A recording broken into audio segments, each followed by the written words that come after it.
አንዳንዴ እኮ ብንሄድ ይሻላል የሚያስብሉ በጣም ብዙ ሺህ ምክንያቶች አሉን አይደል? እውነታው እኮ እስቃለሁ፣ እጫወታለሁ፣ ደግሞ እፍለቀለቃለሁ።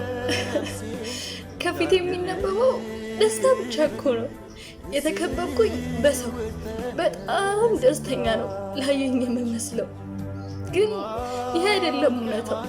ከውስጥ ያለው ስሜት ነው ልክ እንደ ባዶ ቤት እንዲሁ ዝም ብሎ ይበርደኛል፣ ጨለማው ያስፈራኛል፣ ይሰማኛል ኦና እንደሆንኩኝ።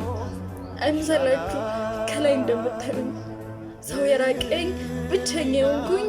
እውነት ቆይቷል እኮ ደስታኔን ከራቀኝ፣ ግን ሁሉም ያልፋል። እሺ ደግሞ ፈገግ ማለታችሁን አትርሱ።